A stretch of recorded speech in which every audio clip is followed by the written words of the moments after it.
Boa noite, hoje eu vou falar sobre contratos aleatórios. O conceito de contrato aleatório são os contratos em que o montante da prestação de uma ou de ambas as partes não podem ser desde logo previstos, por depender de um risco futuro capaz de provocar sua variação.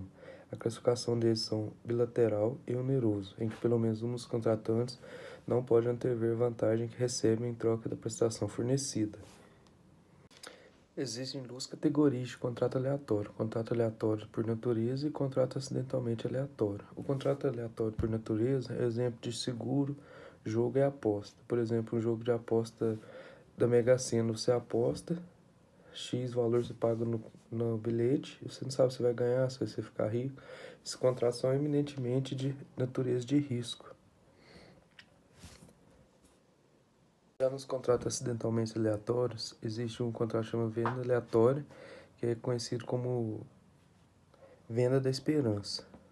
Aí, nesse caso, o adquirente assume o risco de as coisas adquiridas não vir ou não existir. Exemplo, compra e venda de safra futura.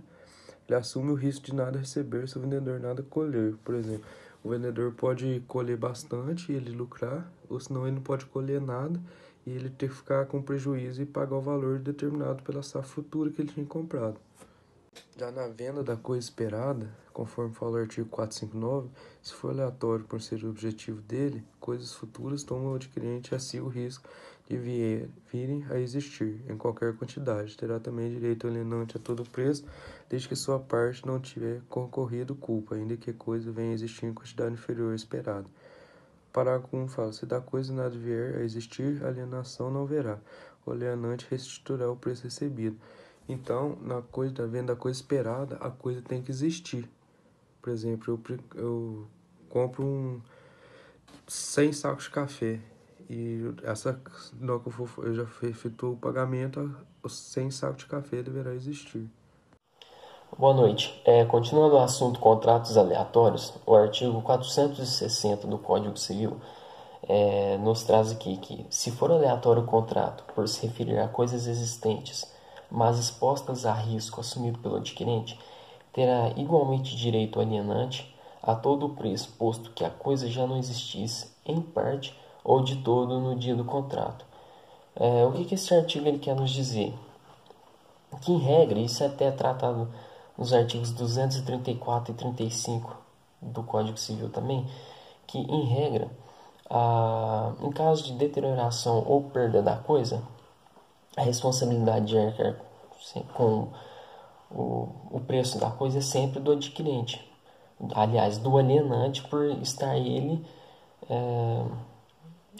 o adquirente correndo risco no contrato.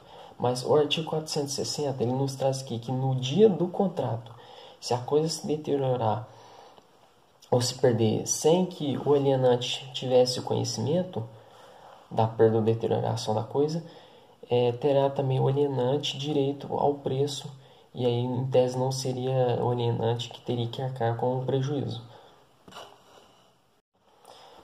Com base no artigo 460, o artigo 461 vem nos dizer que a alienação aleatória a que se refere o artigo antecedente poderá ser anulada como dolosa pelo prejudicado se provar que o outro contratante não ignorava a consumação do risco a que no contrato se considerava exposta a coisa. Então, este dispositivo torna clara a possibilidade de anulação do contrato por dolo se o alienante tinha ou devia ter conhecimento do risco de perda ou deterioração da coisa. Se ele tinha esse conhecimento prévio e não informou ao adquirente, então configuraria um dolo por parte do alienante e, portanto, o adquirente poderia pedir a anulação do contrato, configurando, portanto, o dolo por parte do alienante.